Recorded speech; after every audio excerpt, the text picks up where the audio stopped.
Praetorian versus AZURU.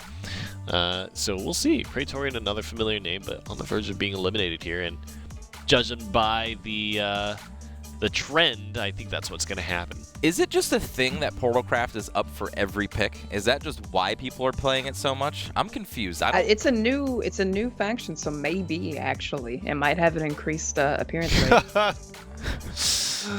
That sounds real ridiculous. Oh, Saphira to be fair, and the Deus Ex. Praetorian only had 2 options there anyway, so Yeah. you can't pick Rune. That's true. He only had Forest and Portal to pick from, so. That's true. I feel like Rune will take a few more expansions and a few more rotations in Take 2 for it to actually be a viable strategy, unfortunately. The Rune's always been like a really synergistic, very like deck-focused kind of faction. Yeah. I don't think they'll ever be very good in Take 2, actually. Yeah. Take 2 definitely relies on followers with good stats. Just general okay stuff to put on the board. Really interesting from Praetorian that he didn't have much of a choice in the matter, but he actually picked up both Saphira and Deus Ex, so he's kind of leaning towards picking up artifact cards here. Yep. Icarus, for sure. Yeah, Icarus for sure. Puppeteer String is also amazing. We talked about the 1 damage spells. One thing I actually want to bring up about Portalcraft is Deus Ex. So Deus Ex is not a card you're going to slam on 6 like you would in Constructed. I feel like Deus Ex is like the Zeus of Portalcraft. It's the card that you're going to end the game with if you either feel like you're behind or you really want to push your advantage. It's not something that you can really utilize early anyway because you're just going to start milling through your entire deck unless you know you have some way to kill them. And Saphira is one of those options. But there it is. Deus Ex Machina. If you guys don't know what this card does, it is pretty convoluted. Yes. It says your leader gains the following effects. Whenever you're playing an artifact card, you recover 1 play point. And then also, at the end of your turn, if Resonance is active for you, which means if you have an even number of cards in your deck, what happens is that you will discard your hand and draw 6 cards. And the effect lasts until the end of the game. So it's a good effect. It's just it's something that I feel like you can end the game with, and it's really hard to kind of pull off. Like if your deck is good enough to use Deus Ex Machina, I feel like it's good enough to not use it. You know what I mean? Because you're generating enough artifacts. You know, you're doing a lot of cool things. However, in the last Portalcraft game that we saw with all the generation and none of the pullers, essentially the fetchers, it would have been perfect in that game because then you just start going through your deck. Yeah. The big key with playing out Deus Ex is just making sure that you can control the options that you have, right? When do you discard your hand? When do you draw more cards? When do you not do that? Can you afford to discard generators in your hand by playing it? Things like that. Oh my gosh. Well, you guys were talking about that, right? Instead of what was being drafted by Praetorian. Absolutely. Shame on you. Yeah. You guys notice if you look at his curve. There's a lot of 3 drops. A fourth of his deck is 3 drops. Yeah. Over a fourth of his deck. His options have been not only bad with Saphira, right? Anti-synergistic. They've been mostly puppet cards, mostly bad puppet cards. But they've also been mostly 3 drops and unplayables, unfortunately. It's not good. Portalcraft might be the trap, folks. Look at how many 3 drops he has to pick here, right? Like you kind of have to go left, but if you do, he took the right. Okay, I don't blame him at all. Yep, got to mix up the curve. Yeah, and his endgame, beyond Saphira, isn't looking too stacked at all. Okay. Wow. Oh my gosh. Spinaria, double Saphira. Double down. Easy. Double down, take the Spinaria. Easy. I don't know. Silver Cog is fine, and Israfil's great. He is going with the Portalcraft cards, though. Good job. Wow. You've got to draft for the synergies in this kind of deck. Like, you need that Saphira. The first Saphira has to be playable, so you might as well take a second one, right? You might as well have 2 of them anyway. Like, whatever. I mean, to be fair, she's always playable. She's a 6 play point 4/6 with Rush. It's just something you won't take 2 anyway. But if you have to enhance her, she could go to 0 attack. That's true. Could That's be true. 0 attack. Yeah. Or 1 or 2 and just be terrible, right? Yeah. So Saphira does get herself into a bad spot here. But we'll see if that's the case for Praetorian. He has himself an interesting Portalcraft deck. Maybe some synergies that will come up here, but it all comes down to, do you have the Deus Ex Machina? Can you generate your artifacts in the right way? And can the Saphiras actually pull off some kind of a good win condition there? Yep. So let's see. Yeah. We're about to go into the match here. And I think I think that's kind of the story of Portalcraft, right? There even is that problem with Artifact Portal in Constructed, right? Sometimes you just don't get your cards in the right order. Yeah. Or you don't see Deus Ex Machina and you feel really bad.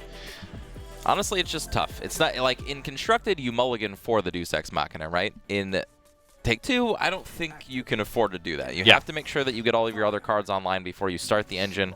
And honestly, from what we saw, there wasn't a ton of generation to be had. Mm-hmm. You know what I mean? And the curve being so awkward, his mid to late game might just kind of fall over. And we see AZURU, another player that picked Dragoncraft. Yeah. Doesn't have the Oracle to kick things off, but as we saw in the last game, sometimes it just goes out of control anyways. Mm-hmm. If we see Dragoncraft win against another Portalcraft deck, I'm going to start scratching my head about what these players are doing. Why Portalcraft? Why not Dragoncraft? Why did no one yesterday pick Dragoncraft? You know, confusing.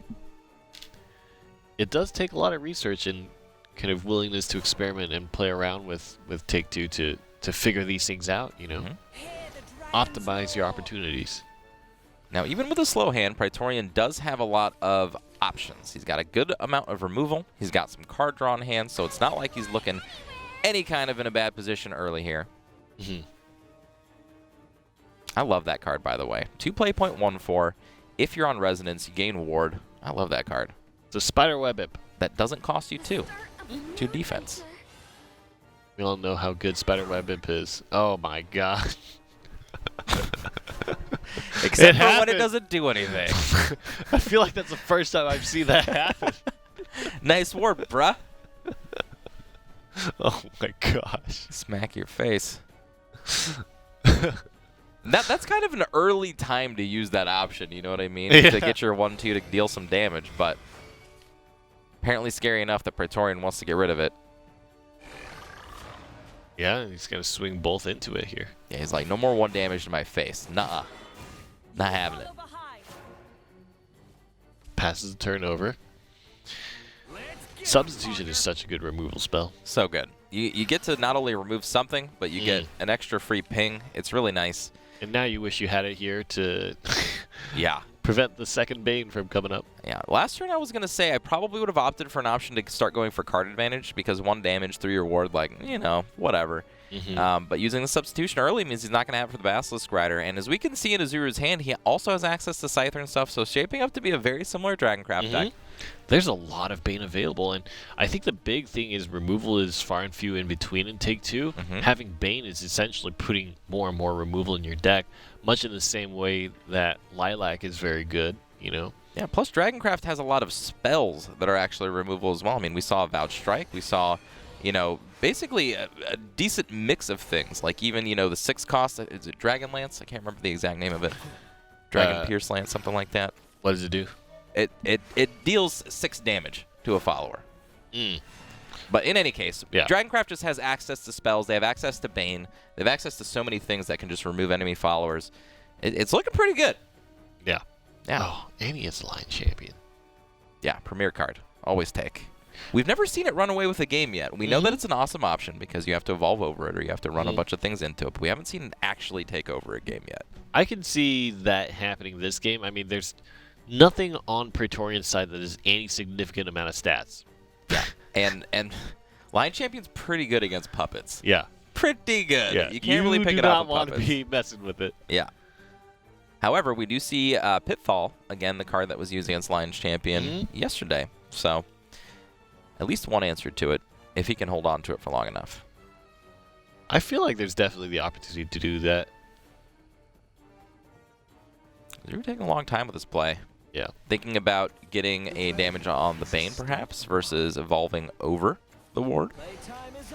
AZURU did really well in the constructed tournaments also.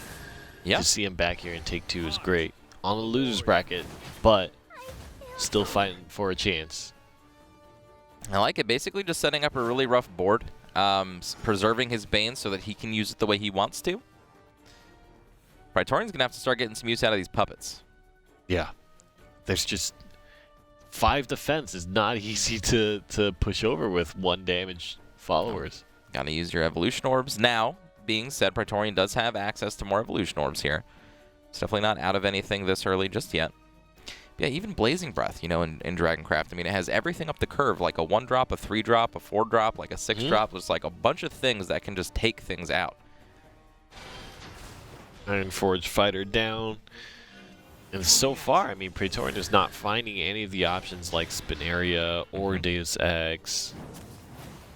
But again, just basically has like a removal and a card draw hand. It's not something that I'm opposed to seeing. I love control-style hands. However, in Take 2, it's kind of rough because you need to get that damage in, especially if you want those Sephiras to actually end the game. And we know how limited the card draw options can be, right? So if this is, by and large, the hand that you're going to have to be playing out for the rest of the game, it's not looking great. Is that a Prime Dragon Keeper? I believe so. That card seems pretty nutter butters in Take 2. PDK. Anytime, I mean, look at this board, right? If you had PDK here and was able to play 2 followers, you wouldn't have to deal with that 6 damage at all. Yep. So we say Prime Dragon Keeper, PDK, for, you know, affectionately. Just great. Can't be attacked whenever you play something that costs 3 or less, and it's a Dragoncraft follower. You get to deal 2 damage randomly to an enemy follower and a damage to your opponent. Pretty good.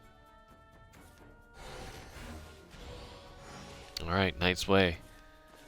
That's going to give the advantage, I think, over to AZURU in terms of continuing to find options that he can play. The fact that Prime Dragon Keeper's there already is... With 2 Scythers in hand. Like, this is looking like a pretty meaty mid-game here. With a Lion Champion, like you said, just to kind of protect the board. Like, if he ever feels like it, this is looking pretty good. Dragon's looking pretty good. Dragon has a ton of options, still has an Evolution Orb remaining, and there's still nothing that Praetorian can set up that is threatening at all. I mean, look at his hand. More puppets, more artifacts. They're going to stop you from drawing the things that you need. Yeah, I would have liked to have seen the Bane used a little bit more effectively there because AZURU did know about the puppet already. Puppet will be able to take out that Bane pretty easily. And yeah, basically just card draw and just more removal for Praetorian. Does have an option if he had an artifact in hand to do some more things, but does not. Okay, he's trying to pull some things here.